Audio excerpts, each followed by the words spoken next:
Laptop tipis kecil dan ringan tanpa graphic card ini harganya mencapai 30 juta. Sebenarnya apa yang membuat laptop ini memiliki harga yang begitu istimewa? Apakah terbuat dari bahan yang terlapisi logam mulia? Atau hanya gimmick marketing belaka? Ya udah, nggak usah banyak bertanya-tanya. Selamat menonton.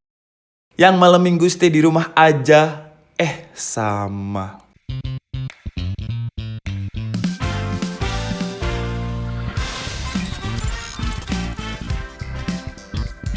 Hai Adika, guys di sini. Selamat datang di segmen retas atau review laptop bekas episode ke-13. Laptop yang akan kita retas kali ini adalah laptop yang sangat unik, sangat menarik, dan laptop ini juga sering banget di-requestkan di kolom komentar DKID, terutama di segmen retas. Dan sebenarnya laptop ini bukanlah laptop yang seri lama, karena laptop ini baru di launching itu sekitar Juni 2018 dan baru masuk ke Indonesia juga awal-awal tahun 2019. Tapi kenapa saya masukkan di segmen retas? Karena saya belinya adalah bekas. Dan untuk harga barunya di pasar retail untuk yang RAM 8GB dan layarnya belum Full HD, harga barunya itu sekitar 25 juta. Dan untuk yang RAM 16GB layarnya Full HD, harga barunya itu 30 juta. Buat kalian yang pengen close videonya karena udah tahu harganya, tunggu dulu karena ini kan segmen retas. Pasti akan ada harga yang menarik dan bikin surprise buat kalian. Dan di video kali ini saya juga antusias, saya juga penasaran kenapa laptop yang nggak ada diskit graphic card-nya ini nilainya bisa mencapai 20 juta lebih, bahkan 30 juta untuk SKU yang Full HD dengan RAM 16GB.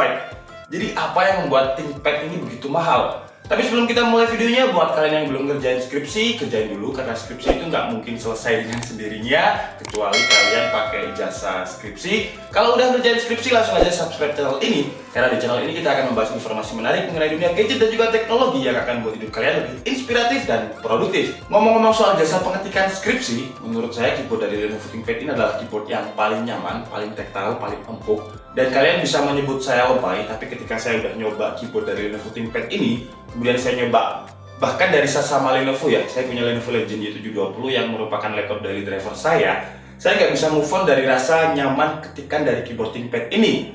Dan buat kalian yang mungkin punya Lenovo ThinkPad, bisa membantu saya untuk menggambarkan bagaimana nyamannya mengetik di keyboard Lenovo ThinkPad ini. Terus apa hubungannya sama jasa pengerjaan skripsi tadi? Skripsi itu kan bab 1 sampai 5. Nah, bab 1-3 mungkin kalian bisa kopas, tapi bab 4-5 itu adalah pendapat kalian. Jadi kalian nggak mungkin bisa kopas pendapat kalian. Dengan kenyamanan keyboard dari Lenovo ThinkPad ini, kalau kalian buka jasa pengetikan skripsi, kalian nanti akan jadi hobi ngetik karena nyamannya keyboard dari Lenovo ThinkPad ini. Mungkin itu adalah cara saya untuk menggambarkan betapa nyamannya keyboard dari Lenovo ThinkPad ini. Tapi kalau kalian memang mau buka jasa pengerjaan skripsi, ya itu terserah kalian.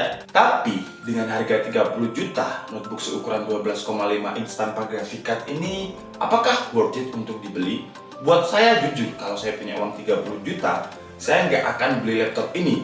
Kenapa? Karena tidak sesuai dengan kebutuhan saya yang tiap hari ngedit video, yang saya juga butuh performa yang lumayan tinggi. Dan menurut saya Lenovo ThinkPad seharga 30 juta ini nggak akan bisa memenuhi kebutuhan saya untuk ngedit. Dan saya juga nggak buka jasa pengerjaan skripsi. Karena dari segi spesifikasi, seperti yang saya bilang tadi, notebook yang cukup enteng dan cukup tipis ini tidak memiliki disk graphic card. Tapi kalau untuk spesifikasi lain masih cukup mumpuni, karena dia pakai CPU Core i7-8550U, 4 core 8 thread dengan base clock 1,8 GHz yang bisa di-boost sampai 4 GHz. Untuk memori RAM-nya 8GB dual channel, jadi 4GB 4GB dengan speed 2133 MHz. Untuk storage-nya cukup besar dan juga cukup cepat. Kapasitasnya 512GB dengan speed ketika saya tes di Crystal Disk Mark itu mencapai 3400 Mbps.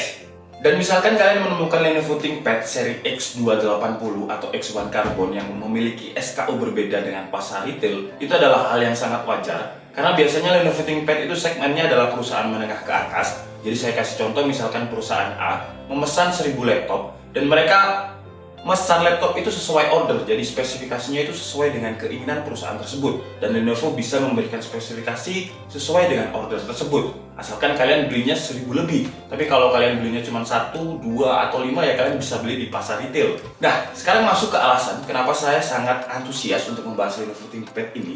Karena jujur saya juga sama seperti kalian, saya bertanya-tanya apa yang membuat laptop ini harganya itu bisa sampai 30 juta. Kalau misalkan orang spend 30 juta dengan keyboard yang nyaman, saya kira orang itu udah gila, karena keyboard itu ya harus saya akui kalau Lenovo ThinkPad ini adalah keyboard yang paling nyaman yang ada di laptop. Cuman apa ada orang yang mau spend 30 juta hanya untuk keyboard di laptop? Gak mungkin kan? Gak mungkin kan? Jadi mari kita breakdown sama-sama. Pertama dari segi desain ya. Dari segi desain Lenovo ThinkPad mulai dari dulu setahu saya ya kayak gini. Dengan logo ThinkPad yang ada di pojok kanan atas seperti ini dengan huruf I-nya atau yang merah di atas I itu nyala. Dan juga di dalamnya juga ada logo ThinkPad seperti ini. Pertama, dari dulu sejak saya SMA mungkin, Lenovo ThinkPad ini udah terkenal akan ketangguhannya. Bahkan kalau kalian browsing tentang kategori rugged laptop, Lenovo ThinkPad ini masih masuk ke kategori rugged laptop. Apa itu rugged laptop? Saya udah pernah membahasnya, tapi kalau kalian belum tahu, rugged laptop itu adalah laptop yang standar militer, yang disegmenkan kepada pekerja tambang, pekerja bor minyak, pokoknya pekerja-pekerja yang memiliki cuaca ekstrim, suhu ekstrim, high altitude, dan lain-lain. Pokoknya laptop yang tahan banting gitulah intinya. Nah, bahan material dari Lenovo ThinkPad ini bukanlah plastik, tapi karbon yang emang kuat banget. Kalau biasanya laptop kalian di bagian belakangnya ini misal kalian tutup ya, kemudian kalian tekan-tekan seperti ini, dia pasti mendelep atau nggak solid. Tapi Lenovo ThinkPad ini solid banget.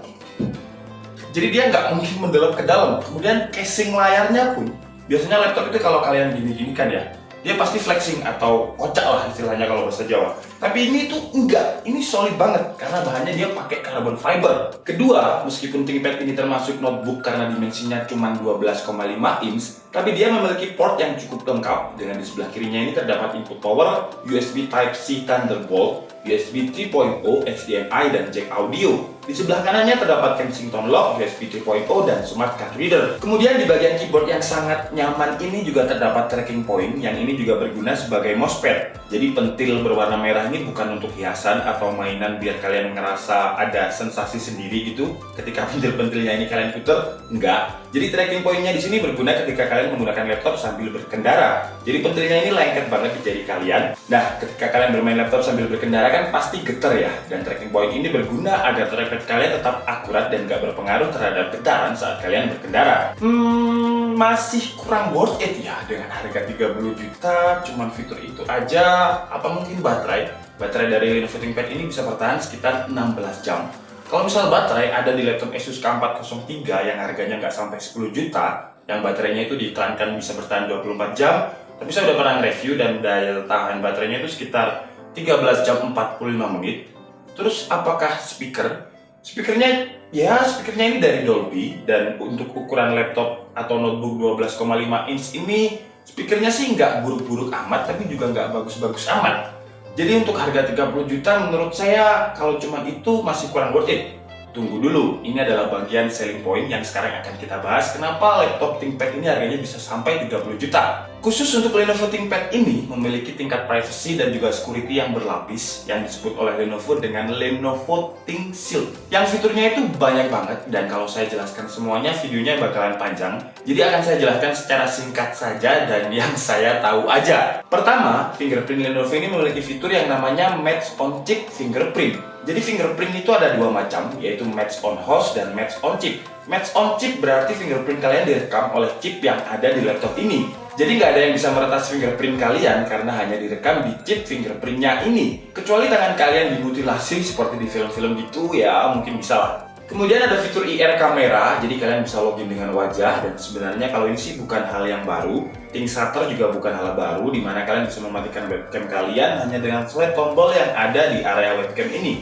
Kemudian ada fitur yang namanya adalah Geofence Teknologi. Jadi seperti rental mobil, laptop ini juga memiliki GPS. Dan ketika kalian udah mengeset area untuk laptop ini bisa dipakai di mana, dan ketika ada orang yang memakai di luar area tersebut, laptop ini nggak akan bisa dipakai. Jadi sampai sedetail itu tingkat privasinya. Kemudian ada fitur NFC juga, kemudian Lenovo Wi-Fi Security di mana Wi-Fi kalian akan lebih aman tanpa bisa diretas. Kemudian ada fitur yang namanya Self BIOS Recovery. Self BIOS Recovery ini ketika BIOS kalian terkena malfunction atau malware, BIOS kalian akan merecover sendiri dan juga membackup data-data penting kalian dengan sendirinya. Dan fitur-fitur lain yang ada di Lenovo ThinkShield yang bisa kalian pelajari dan linknya sudah saya taruh di kolom deskripsi di bawah. Jadi intinya, selling point dari Lenovo ThinkPad itu adalah tingkat privacy dan juga security. Dan biasanya yang menggunakan Lenovo ThinkPad ini adalah perusahaan-perusahaan besar yang memiliki data dan juga aset miliaran dolar Dan nggak mungkin perusahaan besar tersebut membeli laptop gaming seharga 50 juta sekalipun kalau di laptop gaming tersebut tidak memiliki tingkat privacy dan security yang se-ekstrim Lenovo ThinkShare dari Lenovo ThinkPad ini. Kalau kalian cuma lihat performa dan spesifikasi yang ditawarkan oleh Lenovo ThinkPad ini, memang nggak layak kalau dihargai dengan harga mencapai 30 juta. Karena Core i7 8550U ini juga bukan CPU H-series, jadi performa Cinebench-nya ya standar di 500 sampai 600 CB. Kemudian untuk rendering video menggunakan Adobe Premiere Pro juga standar. Ketika saya tes untuk rendering video dengan template yang khusus kita pakai di Benchmark Rendering DKID, bisa merender dengan waktu sekitar 2 menit. Apalagi kalau kalian buat nge-game, karena masih belum ada discrete graphic card-nya dan CPU-nya juga masih seri U, ya laptop ini nggak kuat kalau kalian buat gaming. Oke guys, jadi cukup segitu aja video retas dari Lenovo ThinkPad X280 ini. Maaf kalau videonya agak berbeda dengan video review yang lain kalau kurang lengkap, karena di video ini saya khususkan dengan topik pembahasan kenapa harga Lenovo ThinkPad ini bisa mencapai 30 juta untuk harga barunya. Tapi kalau untuk harga retasnya, harganya ada di 16.250. Dan buat kalian yang minat dengan laptop ini bisa langsung cek link pembeliannya di deskripsi. Dan kesimpulannya, kalau misalkan saya punya uang 30 juta, saya nggak akan beli laptop Lenovo ThinkPad ini. Kenapa? Karena saya nggak punya data privacy yang menurut saya penting. Mungkin data saya itu cuma JavaScript maksudnya. Kemudian ada 3GP, MotoGP maksudnya, dan ya macam-macam, tapi bukan sesuatu hal yang saya rahasiakan. Tapi buat kalian yang mungkin mempunyai data rahasia dan butuh tingkat security dan juga privacy yang tinggi, Lenovo ThinkPad ini bisa menjadi referensi buat kalian. Dan Lenovo ThinkPad ini juga cocok buat kalian yang kuliah di jurusan coding atau programming, karena saya udah pernah membahas laptop sesuai jurusan dan menurut saya Lenovo ThinkPad ini sangat cocok kalau kalian gunakan untuk coding atau programming. Pertama, karena keyboardnya ini sangat nyaman. Kedua, baterainya ini awet. Dan kalau kalian ngoding itu kalian bisa di segala tempat, mungkin di tempat yang nggak ada chargernya. Dan baterai dari Lenovo ini bisa tahan sampai 16 jam. Dan sekali lagi, kalau kalian udah ngetik di keyboard Lenovo ThinkPad ini, kalian nggak akan bisa move on ke keyboard lain. Itu menurut pendapat saya sih. Makanya kenapa saya sangat suka banget dari keyboard Lenovo. Oke lah, mungkin jadi cukup segitu aja video review dari retas kali ini. Dan buat kalian yang punya Lenovo ThinkPad seri apapun, kalian bisa komen di kolom komentar untuk share pendapat kalian tentang Lenovo ThinkPad ini. Saya Diki Setiabudi dan saya minta maaf kalau ada kesalahan dalam penyampaian informasi. Seperti biasa kalian bisa mengkoreksinya di kolom komentar. Saya Diki Setiabudi lagi ya. Allah, kok penutupnya kayak gitu ya. Bye bye. Hampir lupa, karena ini hari Sabtu dan hari Sabtu adalah waktunya kita mengumumkan giveaway. Dan langsung aja kita cari pemenang untuk Windows 10 Pro Original giveaway mingguan dari DKID. Video kemarin yang ikutan lumayan banyak dan setelah difilter oleh comment picker terdapat sekitar 300-an komentar. Ya udah langsung aja kita cari pemenangnya. Dan pemenang minggu ini adalah Deswaldan Syam. Kita cek dulu apakah sudah subscribe channel DKID. Alhamdulillah sudah. Selamat kepada Deswaldan Syam, Anda mendapatkan Windows 10 Pro Original dari DKID. Mohon diinfokan kontaknya melalui email atau Instagram DKID yang tertera di deskripsi. Buat kalian yang belum menang jangan berkecil hati karena minggu depan akan kita undi lagi. Ya udah, saya Diki Setiabudi and see you on the next video. Bye bye.